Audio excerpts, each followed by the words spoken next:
Okay, ಇವತ್ತು ನಾವು ಈ ರೀತಿ ಒಂದು ವೈರಲ್ ಸೋಷಿಯಲ್ ಮೀಡಿಯಾ ಪ್ರೊಫೈಲ್ ಫೋಟೋನ ಯಾವ ರೀತಿ ಎಡಿಟ್ ಮಾಡ್ತೇವೆ ಅಂತ ನೋಡೋಣ.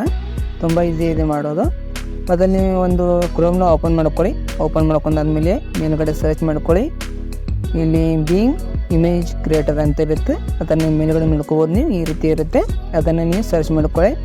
ಈ ರೀತಿ ಒಂದು ಮೇಲ್ಗಡೆ ಮೊದಲು ಯಾವ ಸೈಟ್ ಬರುತ್ತೆ ಅದನ್ನು ಓಪನ್ ಮಾಡ್ಕೊಳ್ಳಿ. ಓಪನ್ ಮಾಡ್ಕೊಂಡಾದ್ಮೇಲೆ ನಿಮಗೆ ಈ ರೀತಿ ಇರುತ್ತೆ.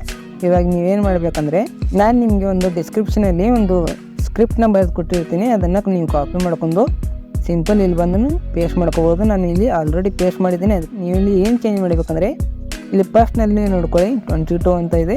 ಅಲ್ಲಿ ನಮ್ಮದು ಏಜನ್ನ ಹಾಕೋಬೋದು. ನೀವು ಏಜನ್ನ ಹಾಕ್ಕೊಂಡು ಈ ರೀತಿ ಸೇಮ್ ಇದೆ. ಮತ್ತು ಇಲ್ಲಿ ನೋಡ್ಕೊಳ್ಳಿ, ನೀವು ಇಲ್ಲಿ ಇನ್ಸ್ಟಾಗ್ರಾಮ್ ಅಂತ ಇದೆ. ನೀವು ಬೇಕಾದರೆ ಬೇರೆದು ಸ್ನ್ಯಾಪ್ಚಾಟ್, ಫೇಸ್ಬುಕ್ಕು ಈ ರೀತಿ ಒಂದು ಲೋಗೋನ ತೊಗೋಬೋದು, ಬರ್ಕೋಬೋದು. ಅಲ್ಲಿ ಬರ್ಕೊಂಡಾದ್ಮೇಲೆ ಇಲ್ಲಿ ನೋಡ್ಕೊಳ್ಳಿ ನೀವು. ಮತ್ತು ಇಲ್ಲಿ ನಿಮ್ಮದು ಸೋಷಿಯಲ್ ಮೀಡಿಯಾ ನೇಮ್ ಏನಿದೆ ಅದನ್ನು ಯೂಸರ್ ಐಡಿ ಏನಿದೆ ಅದನ್ನು ಇಲ್ಲಿ ಬರ್ಕೋಬೋದು. ಬರ್ಕೊಂಡು ಇಲ್ಲಿ ಕೆಳಗಡೆ ಜನ್ರೇಟ್ ಅಂತ ಇರುತ್ತೆ, ಜನ್ರೇಟ್ ಮೇಲೆ ಕ್ಲಿಕ್ ಮಾಡ್ಕೊಳ್ಳಿ. ಸ್ವಲ್ಪ ಲೋಡ್ ತೊಗೊಳುತ್ತೆ. ಲೋಡ್ ತೊಗೊಂಡಾದ್ಮೇಲೆ ನಿಮಗೆ ಈ ರೀತಿ ಒಂದು ಇಮೇಜಸ್ನ ಬಂದುಬಿಡುತ್ತೆ.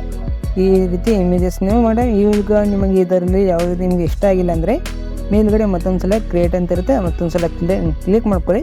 ಕ್ಲಿಕ್ ಮಾಡ್ಕೊಂಡಾದ್ಮೇಲೆ ಮತ್ತೊಂದು ಸಲ ಬೇರೆ ಇಮೇಜನ್ನು ಜನ್ರೇಟ್ ಮಾಡಿ ಕೊಡುತ್ತೆ. ನೋಡ್ಕೊಳ್ಳಿ, ಈ ರೀತಿ ನಿಮಗೆ ಒಂದು ಇಮೇಜನ್ನು ಜನ್ರೇಟ್ ಮಾಡಿ ಕೊಡುತ್ತೆ.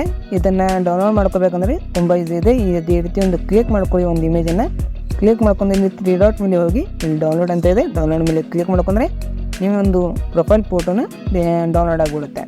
ಇಲ್ಲಿ ನಿಮಗೆ ಕೆಲವೊಮ್ಮೆ ಸರಿ ಸೈನಪ್ಪನ್ನು ಕೇಳುತ್ತೆ. ಫಸ್ಟ್ ಸಲ ಬಂದಾಗ ನೀವು ಸೈನಪ್ನು ಮಾಡ್ಕೋಬೋದು. ತುಂಬಾ ಈಸಿ ಇದೆ. ಓಕೆ ಫ್ರೆಂಡ್ಸ್, ಬಾಯ್, ಸಿಗೋಣ ಮತ್ತೆ ನೆಕ್ಸ್ಟ್ ವಿಡಿಯೋನಲ್ಲಿ.